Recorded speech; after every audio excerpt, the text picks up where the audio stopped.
Leis trabalhistas, direitos ou deveres? Episódio de hoje, Fundo de Garantia, FGTS. Meu nome é Renzo e esse é o Renzo Procast.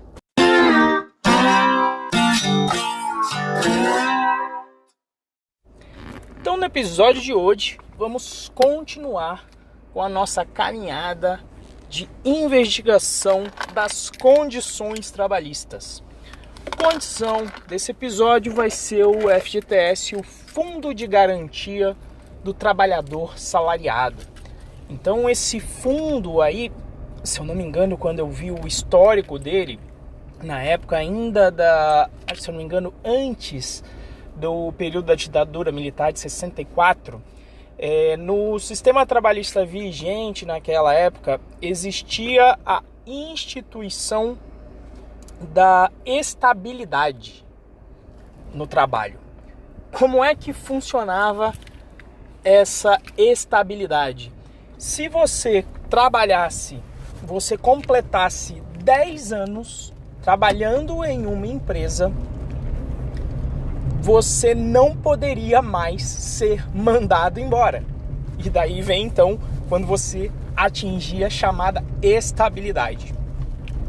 E obviamente é que isso aí não é viável para qualquer empresa. Não, eu não sou obrigado a ter um funcionário, né? E na prática, pelo menos pouco que eu investiguei, o que acontecia, obviamente, que quando você ia fazer 10 anos lá, um mês antes, a empresa te mandava embora para você nunca completar os 10 anos, porque não faz sentido esse troço de estabilidade. Mal faz sentido no funcionarismo público, e a gente vê qual é o resultado de estabilidade, né? Que uma parcela grande, não vou dizer nem grande, não vou fazer essa análise de mérito, mas uma parcela desse pessoal que tem essa estabilidade de não ser mandado embora, presta um serviço de qualidade duvidosa.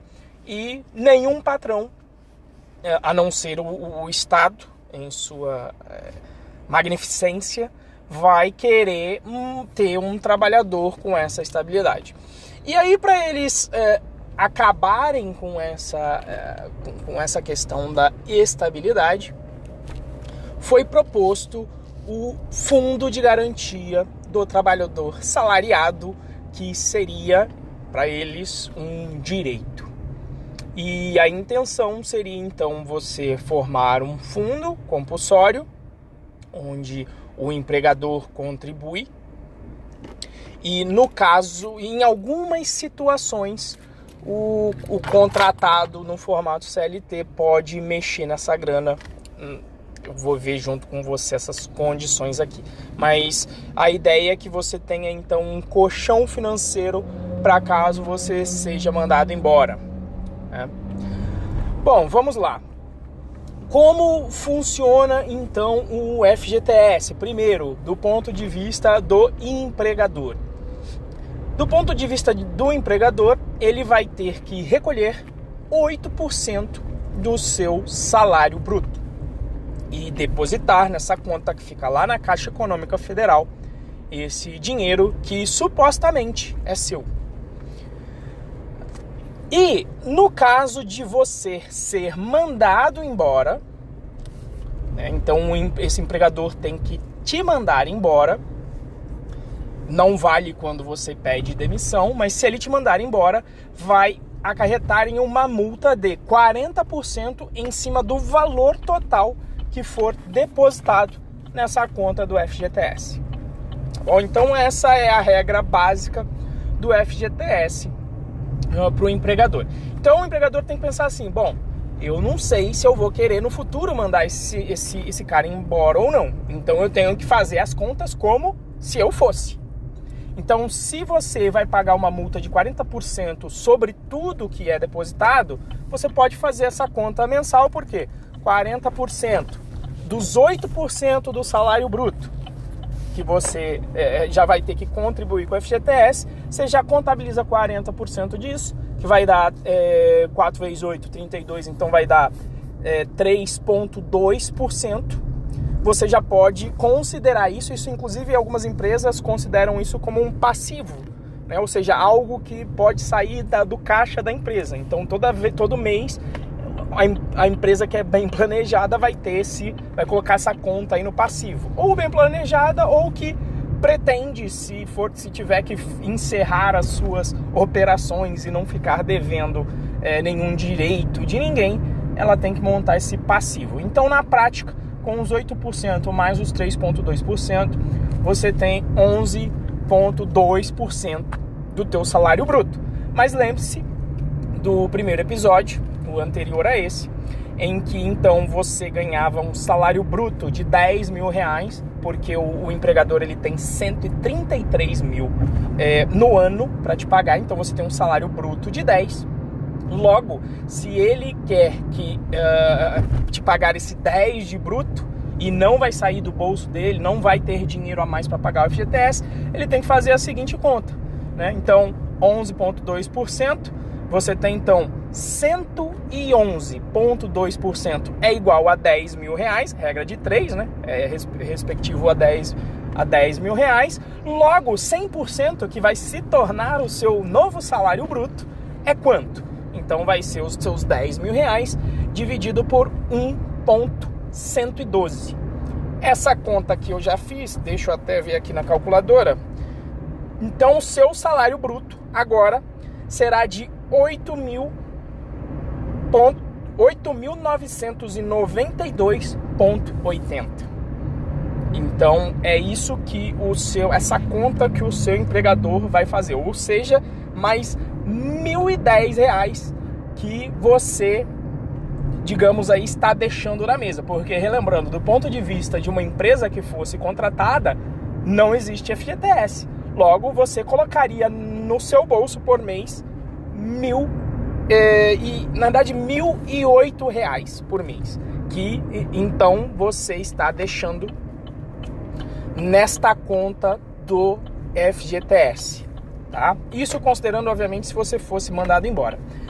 Bom, essa é a conta, então. Veja que aí do seu bruto de 11.088 contratado, o bruto. Depois a gente vai fazer ainda contas comparando os impostos ainda pagos do lado do contratado. Mas a gente faz num segundo momento, quando a gente chegar no seu salário bruto efetivo, tá? Mas então, até esse momento dos 11.080, agora nós pulamos para R$8.992 mensais brutos de salário. Pois bem, e aí avaliando os outros aspectos do FGTS, né?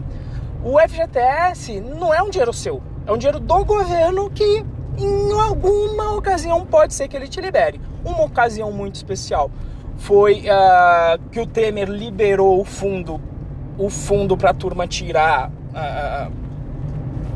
para ele tentar aquecer a economia, mas é um caso muito raro, não sei se aconteceu isso de novo no passado.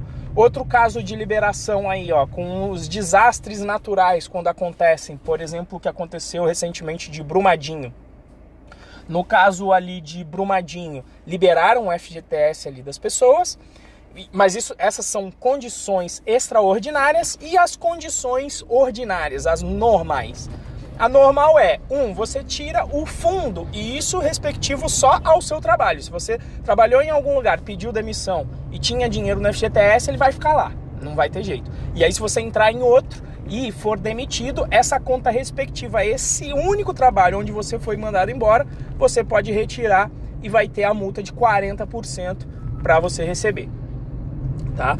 Outro caso em que você pode retirar, compra da casa própria.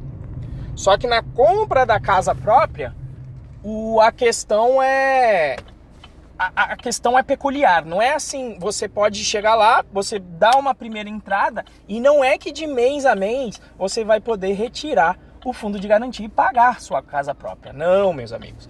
Você vai só poder fazer isso de 2 em 2 anos. Uma outra ocasião é se você passar mais de 3 anos desempregado. Aí você pode retirar. E assim, não são 3 anos ainda a regra. Eu vou explicar o porquê que eu sei disso, né? Eu parei de ser CLT depois justamente de fazer essa análise que eu estou fazendo aqui. Eu abri a minha empresa para tocar negócios, mas se Deus quiser, nunca mais eu terei minha carteira assinada. E aí eu fui saber como você retira o dinheiro do FGTS. Então você tem que passar 3 anos desempregado e você vai poder fazer a retirada do FGTS no mês do seu aniversário. O que isso significa? Por exemplo, eu faço aniversário em setembro.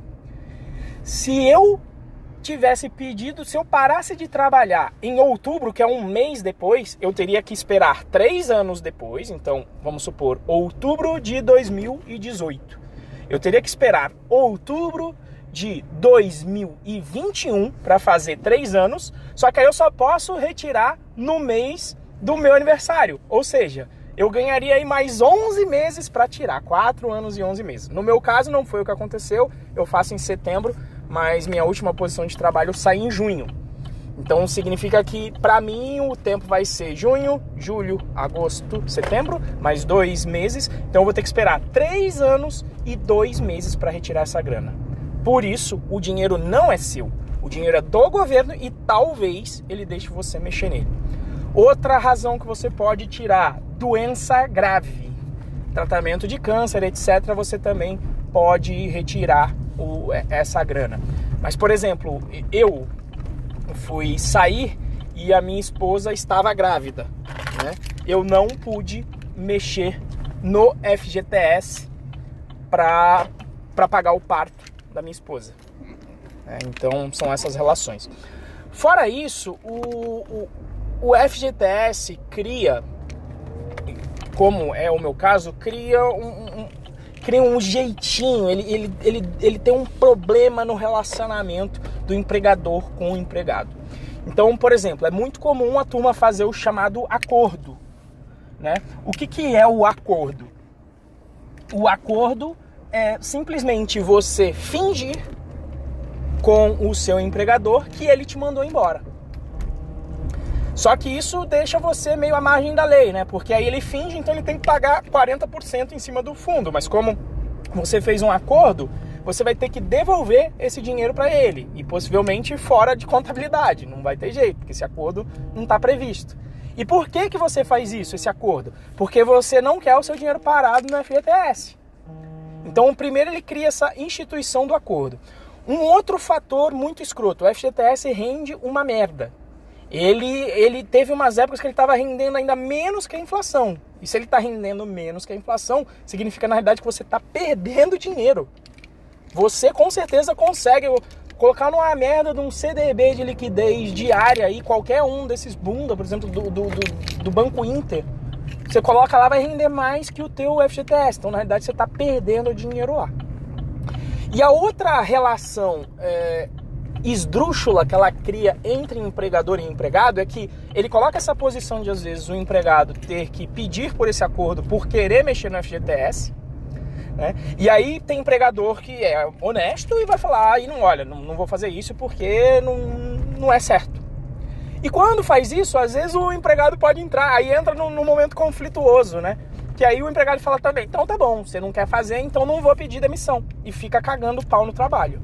O que eu acho muito antiético, mas eu sei que existe. Tem gente que começa a cagar o pau de propósito, às vezes até sem nem tentar fazer o acordo, pra querer que o patrão mande ele embora. E é do interesse dele, né? Ou seja, e aí o patrão fica entre a cruz e a espada, né? Tipo, mando o cara embora e pago 40%, ou fico aqui com um cara que não tá rendendo de propósito, prejudicando as atividades da minha empresa de propósito, só porque ele quer a multa. Então veja o tipo de relação que pode acontecer por conta da lógica de funcionamento do fundo de garantia. Ou seja, e outra coisa, sempre aquela análise lá que eu propus no início dessa série.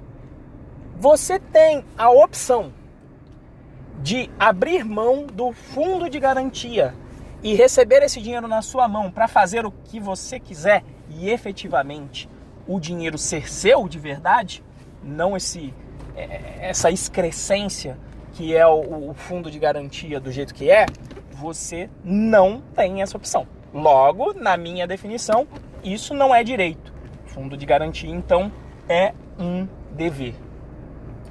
Então, meus amigos, se você, resumindo aí o episódio, se você não fez as contas de FGTS, não estudou as características, né, e tá achando que isso é um direito, uma coisa boa para você, deixar um dinheiro que rende menos que a inflação com o governo e ele ditar quais são as únicas condições em que você pode movimentar esse dinheiro em seu favor, você então não está sendo um pró, não está sendo um profissional.